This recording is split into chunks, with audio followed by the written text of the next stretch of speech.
Hello and welcome to I Love Gay today. Yes, this is me, Aaron, and I'm back. And since you know, I love to talk about tourism, and today with me to talk about Antarctica is Mark Vogler. Hi, Mark, how are you? I'm good, Aaron. How are you doing? How I've well been doing great here. This time I'm not in Lima, Peru. I'm talking from Fort Lauderdale. Oh, lucky you. You should have told me I could have come out. Yes, I'm enjoying actually the nice time at the pool with some wine in my hand. So that's my afternoon. Oh, it's a rough life for you. You got it bad. It is very difficult. It is very difficult. But this time we're going to talk about Antarctica and we're going to talk about those penguins. Oh, my favorites. I don't have a So, penguin on my hat today. I should have worn that hat. This is Antarctica itself. I got at the McMurdo station at the big base there when I worked there. and you were basically the last tour, last season, last year. Yeah. That's where you were caught by the COVID and you have your big expedition to Europe and then to come back to the United States. Yes, indeed. And I'm still here. So, yes, we went all the way around, halfway around from Argentina to New Zealand and down into the Ross Sea, which is the famous Ross Ice Shelf, and all of the most of the historic huts like Scott's Hut and Shackleton's Hut, which are still remaining, and the giant emperor penguins are there, and it's a spectacular place. And then, of course, as you mentioned, coming back, we got stuck by the COVID, and I got stuck on ship and ended up an extra month sailing all the way across the Atlantic to Europe and then put on a plane back to America.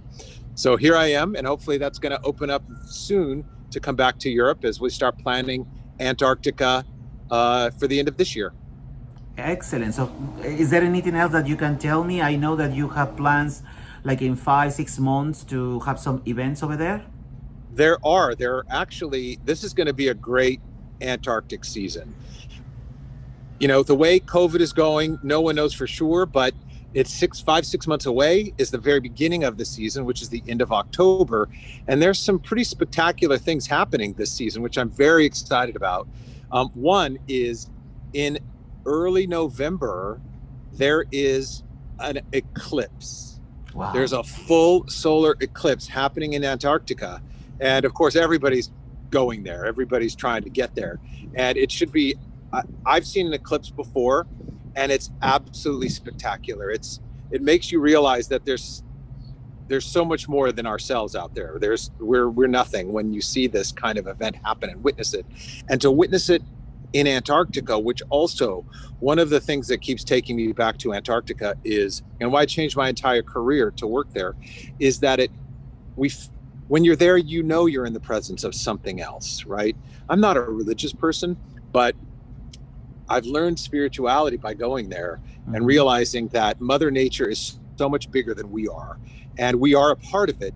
But we're not the most important part, and it's like being in the presence of the closest thing to God, I think, when you're in Antarctica, and that with a full solar eclipse. I don't know how there could ever be an experience more magical than that. So I'm very much looking forward to that. I'm working on that. I will be on one of the ships, and that should be spectacular. And then also this season, I will be going to one of the largest on this side, off the peninsula, the largest emperor penguin colonies, which the emperor penguins have to be very far south because they like the colder weather than on the peninsula. But this season, we're going deep into the Weddell Sea, which is where Shackleton's ship got stuck. And we'll be very close to where his ship was crushed in the ice and sunk. And we'll have to get helicopters probably, because the ice is always full in the Weddell Sea, to go land at the emperor penguin colonies on what's called Snow Hill Island. Very famous, very hard to get to, but that expedition is planned as well. So between those two things, the eclipse and the expedition to Snow Hill Island, it's going to be a pretty spectacular season. And where should we go online to look for, maybe sign up for these expeditions that you are going to You be? can look at that at Oceanwide Expeditions.com. Mm-hmm. Both are listed there. And if you go, be sure to come on my ship. And, as one of the few openly gay expedition guides, um, I'll certainly, make a point to get you in my Zodiac, and we can put on a little tea dance music while we're, you know, Oh, going around the icebergs and stuff. I okay, do just do that actually. I keep a little speaker on my vest, and when mhm. people are loading, not necessarily tea dance music, I'll put on some music.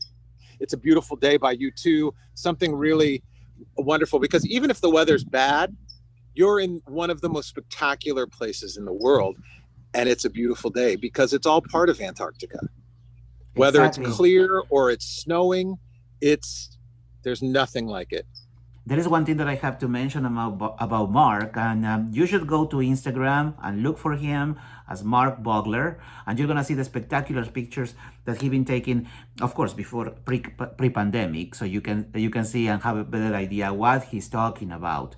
So, so you are actually considering to move out of the United States, or just seasonally? Well, if I could find that little hut in Antarctica, I certainly would live there year round. But um, you know, um, I'm not sure yet. I'm actually considering. Um, I'm working now between both polar regions, right? Mm-hmm. So I spend 4 or 5 months a year in Antarctica, and then I have a couple months off, and then I spend 4 months, 3 or 4 months in the Arctic, and I have a couple months off. So there's no reason for me to necessarily be here in America. There's so much more of the world to see outside of America, and I haven't. I'm not sure where that is yet. It certainly crossed my mind to relocate to South America. I could certainly live in the launch point for Antarctica in Ushuaia, Argentina, at the very end of South America on the Beagle Channel, and then I would be there all the time. But the world's a big, beautiful place, so I could pretty much settle anywhere. In the meantime, I had been before COVID going between seasons, being in Munich studying German. Mm-hmm. I have German family, and seeing them, family and friends, but also learning German for work. A lot of German tourists do charter out ships and go to up to the Arctic and Antarctica. Awesome. So you know everything that you know. If there is somebody that can inspire you to leave your country and explore the world, this is the guy, Mark Pogler, because that's the reason why I'm here and I'm exploring the United States. So just so you know, for the people who want to be in the program, I'm going to be in DC soon and also in LA. So I'm looking for all of you entrepreneurs out there. And Yeah, actually, come if you're in California at the moment. Come say hi sometime. I'm outside San Francisco, and come see me. Maybe I'll come see you in Los Angeles. maybe, why not? The plan's been changing a lot. I can stay here 6 months, so let's make a plan. We've been talking about this before, that it's actually what the pandemic make us realize what it's important in life. I do remember our interview a few months ago, but now we are on 2021, on May. What do you think now? What is the future? What is the future for not only for Mark, but for other people, for other entrepreneurs?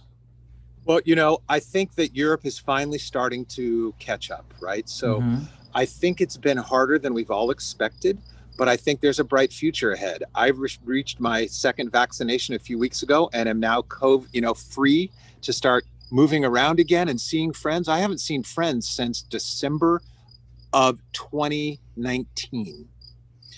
And so now tonight, I'm going to go out and see some friends and have some wine. Carefully, of course, we're going to stay outside and still wear masks when we're inside and be with other vaccinated people.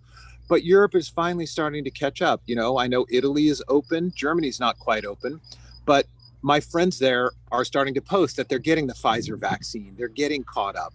And so while it might be a little difficult for the next few months, there is light at the end of the tunnel. And I have faith that Antarctica will be open one way or another. The question's going to be what happens with Argentina. I know they're having a little more cases of COVID right now, but it's 6 months away. So, man has achieved amazing things with these vaccines, and it's going to open up our lives again, and we'll be able to get out and travel and see our friends around the world. Exactly. We're gonna see each other and other friends very soon. And it's very important that you mentioned about the vaccine, because let me tell you one thing, like countries like South America in general, like you know that I'm from Peru, it's quite difficult for people in our 40s and 30s to get the vaccine in this early stages. For us, probably it's going to be at the end of the year or next year. And so if you in the United States or other countries that has the possibility to get the vaccine, do it. I'm just Yes, going to say that. do it. I know it's become a political issue, but look, it's a public health issue, and it's the price of freedom. Everybody's talking about, I'm not getting it, I'm not going to wear a mask, but they're spreading the pandemic and making it last longer. Look at New Zealand. Mm-hmm. My friends in New Zealand, it took them 7 weeks to end the pandemic there because everyone got on board and locked down because they all cared about their community and each other instead of turning it into a political issue. And they're now open to Australia. Australia and New Zealand are traveling back and forth. So if we do this together as a one world, we'll be able to get back to our lives and see our friends. And I can go see penguins again. Exactly. And also respect the people who is going to deliver you service in a different country, especially the tour guides. Thank you, Mark. And I hope I will see you soon. Maybe now that I'm going to LA, maybe we can actually get together and share that You'll bottle be in my of wine. backyard. Yeah, you'll be in my backyard. We'll bring some wine and go to the beach. Yeah, awesome. It's great to see you, Aaron. Say thank you, and we will see you very soon. And everybody, stay here in I Love Gay today. It feels good, so good.